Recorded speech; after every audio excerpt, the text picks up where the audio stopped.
Hello friends, welcome to another video. అవులీలు అని అనుకుంటున్నారా? నేనే మణికండి. గుర్తుపట్టలేదా? అప్పుడైతే గెడ్డం చుట్టూ అన్నీ ఉండేదన్నమాట, గుర్తుపట్టేవారు. ఇప్పుడు ఎలా గుర్తుపడతారులేండి. ఈసారి కటింగ్ చేసుకున్నప్పుడు నేనేమనుకున్నానంటే, ఆ ముసలి అతనికి ఏం చెప్పను, అతని స్టైల్లో అతను చేసుకునేవాడిని అని వెళ్ళాను అనమాట అతని దుకాణానికి. అంటే అతను ఎంత బాగా చేశాడంటే ఈసారి కటింగ్ నాకు చాలా బాగా నచ్చింది. ఆ కటింగ్ ఇక్కడ వదిలేసాడు అనమాట, జుట్టుని ఇక్కడ వదిలిచి, అంటే ముందుని వదిలిచి సైడ్ని మొత్తం కట్ చేస్తాడనమాట. గెడ్డం యాజ్ యూజువల్గా ఏఎన్ఆర్ స్టైల్లో ఇలా మేసం కట్ చేస్తాడనమాట అతను. ఇక్కడ ఇలా కట్ చేస్తాడు, ఇక్కడ ఇలా కట్ చేస్తాడు. దాని తర్వాత సేవ్ బ్లేడ్ ఉంటుంది కదా, సేవింగ్ బ్లేడ్, దాంతోపాటు ఇక్కడ ఒక గీత, ఇక్కడ ఒక గీత, ఇంకా మధ్యలో ఒక గీత, ఇక్కడ ఒక గీత, ఇక్కడ ఒక గీత పెడతాడనమాట అతను. ఏఎన్ఆర్ స్టైల్ అంటే ఏఎన్ఆర్ ఫ్యాన్ అనమాట అతను. నేను ఎలాగ నాగార్జున ఫ్యాన్ కదా, నాగార్జున నాన్న హెయిర్ అంటే అలా గీసినాడు కదా. చలో నేనేమన్నాను, మేసం గీయడానికి ఇక్కడికి గీయడానికి ఏమన్నాను. మెయిన్ నాకు జుత్తు ఎలా కట్ చేస్తున్నారు అనేది మెయిన్ పాయింట్ అనమాట. జుత్తు నాకు బాగా కట్ చేయాలి అంతే. ఈ మేసాలు గెడ్డలు వదిలేండి, ఒక నెల పోతే ఇవన్నీ పెరిగిపోతాయి. జుత్తు మెయిన్. ఒక 2 రోజులు తిరగడానికైనా జుత్తు ఎవరైనా చూస్తారు, మేసం గెడ్డం ఎవరు చూస్తారులేండి. మాస్క్ వేస్తే కూడా కవరప్ అయిపోద్ది. జుత్తు కవరప్ చేయలేంగా, అది మ్యాటర్. ప్రతి 2 నెలలకి వెళ్ళినలాగే నేను కటింగ్ షాప్కి వెళ్ళాను అనమాట. వెళ్తే అక్కడ స్టోరీ ఏమైందంటే, అతను ఎంత బాగా కటింగ్ చేశాడంటే, ఇక్కడ జుత్తు వదిలేడు అనమాట. ఇక్కడ ఇలా జుత్తు వదిలిచి జుత్తు ఉంచి ఇలా ఇక్కడ దాకా వచ్చిందనమాట, ఇక్కడ దాకా. ఇది మొత్తం సైడ్లన్నీ కట్ చేశాడు అనమాట. సరే కట్ చేశాడు కదా, బాగానే కట్ చేశాడు ఈసారి అని నేను సరదా పడిపోయి డబ్బులు ఇచ్చి ఇంటికి వెళ్ళాను అనమాట. ఇంటికి వెళ్ళానా, అసలైన స్టోరీ అక్కడ మొదలైందనమాట. మా అన్నయ్య ఉన్నాడు చూడండి, మా అన్నయ్య ఇంట్లో ఒకడు ఉంటాడు. అంటే అగ్గిలో కెరోసిన్ కొద్ది పోస్తాడు, పెట్రోల్ కొద్ది పోస్తాడు, అన్నీ పోస్తాడు అనమాట. మా అన్నయ్య చూడగానే చిచ్చి ఆ కటింగ్ ఎట్లా అలాగుంది, వీడేదో పెద్ద అంటే మొత్తం డెక్కించినట్టు కటింగ్ చేస్తున్నట్టు అలా మాట్లాడతాడు అనమాట. ఆడ అసలు కటింగ్ చేసినట్టే నాకు అనిపించదు తెలుసా.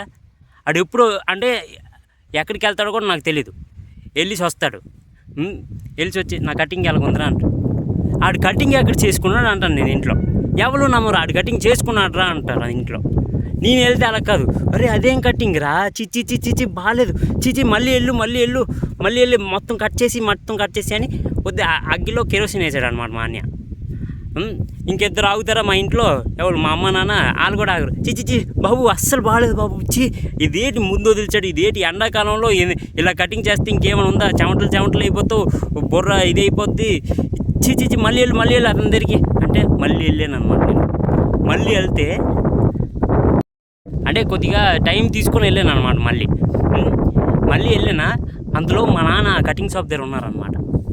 కటింగ్ షాప్ దగ్గర ఉంటే నేను అప్పుడు వెళ్ళాను కరెక్ట్ టైం. అప్పుడు వెళ్తే అతను కొంచెం తెలిసిన అతనే అని, అతనికి అడిగి కొద్దిగా సమ్మర్ కటింగ్ ఇలా చేసి అని మా నాన్న ఇంకొద్దిగా అగ్గేశారనమాట. అది కటింగ్ షాప్ అతనికి అగ్గేస్తే అతను ఏం చేశాడు, కొద్దిగా ఫ్రస్ట్రేట్ అయిపోయాడు అనమాట. సెకండ్ టైం వెళ్ళాను కదా, నేను ఇచ్చే డబ్బులకి అతను సెకండ్ టైం చేసిన దానికి సరిపోద్ది ఆ డబ్బులు. అయితే సెకండ్ టైం వెళ్ళాను కదా, అతను ఫ్రస్ట్రేట్ అయిపోయి మొత్తం కట్ చేశాడు అనమాట. అది ఇప్పుడు సంతోషమా? మా అన్నీకి, మా ఫ్యామిలీ మెంబర్స్ అందరికీ సంతోషమే కదా, కటింగ్ చేశారు కదా, మొత్తం కట్ చేశారు కదా. అదే ఆడు కటింగ్ చేస్తాడు చూడండి, అసలు కటింగ్ చేసినట్టే అనిపించదు. గడ్డం గీస్తాడు చూడండి, అసలు గడ్డం గీసినట్టే అనిపించదు. అయినా సరే ఆడు కటింగ్ చేసేటి గడ్డం గీసుకున్నాడు.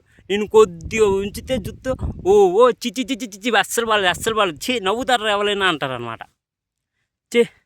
మొత్తం సర్వనాశనం చేశారనమాట నా కటింగ్ని. 2వ జుట్టు పంపించారు ఈసారి. ఆ ముసలి అతను తప్పేం లేదు, అంత తప్పు మా ఇంట్లో వాళ్ళే. కటింగ్ని చెడగొట్టారనమాట. వాళ్ళు చెప్పారు అనుకోరా, నువ్వు సెకండ్ టైం ఎందుకు వెళ్ళావు మళ్ళీ కటింగ్ షాప్కి అంటారా? వెళ్ళాల్సి వచ్చింది, లేకపోతే వదలరు ఇంట్లో. ఎందుకంటే ఇంట్లోనే కదా కటింగ్ డబ్బులు ఇచ్చారు నాకు. మా అమ్మే ఇచ్చిందనమాట కటింగ్ డబ్బులు. నేను ఎప్పుడు అవును కటింగ్కి మనం ఇవ్వకూడదు. ఎప్పుడు మనం సంపాదించుకొని కటింగ్ ఇంట్లో వాళ్ళు ఇస్తారనమాట, మనం ఇవ్వం ఎప్పుడు. వాళ్ళు డబ్బులు ఇచ్చారు కాబట్టి మళ్ళీ వెళ్ళాల్సి వచ్చిందనమాట. మళ్ళీ వెళ్ళి మొత్తం డెక్కించి వచ్చానమాట ఇంటికి. అది మ్యాటర్. అది అనమాట నేను కటింగ్ పడే తెప్పులు. ప్రతి నెల ఇదే ప్రాబ్లం అనమాట నాతో.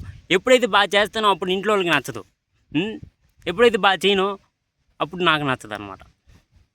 ఇంట్లో వాళ్ళకి జడిసిపోయి చేస్తున్నాను అనమాట కటింగ్, ఎందుకంటే వాళ్ళే డబ్బులు ఇస్తున్నారు కాబట్టి కటింగ్కి. అది మ్యాటర్. అరే ఏదో రోజు నీ డబ్బులతో నువ్వు కటింగ్ చేసుకోరా అంటారా? చేసుకోను. ఎందుకంటే కటింగ్ నా డబ్బులతో చేసుకోవాలంటే నాకు కొద్దిగా బాధ వేస్తుంది అనమాట. ప్రతి 2 నెలలకు 100 రూపాయలు ఇవ్వాలంటే ఎవరు ఇచ్చిస్తారమ్మా? ఎవరు ఇంట్లో వాళ్ళు ఇస్తారనమాట. అది మ్యాటర్. చాలు ఎలాగుందో కటింగ్ నాకు చెప్పండి. అయితే like, comment, share and subscribe కూడా కొట్టేయండి.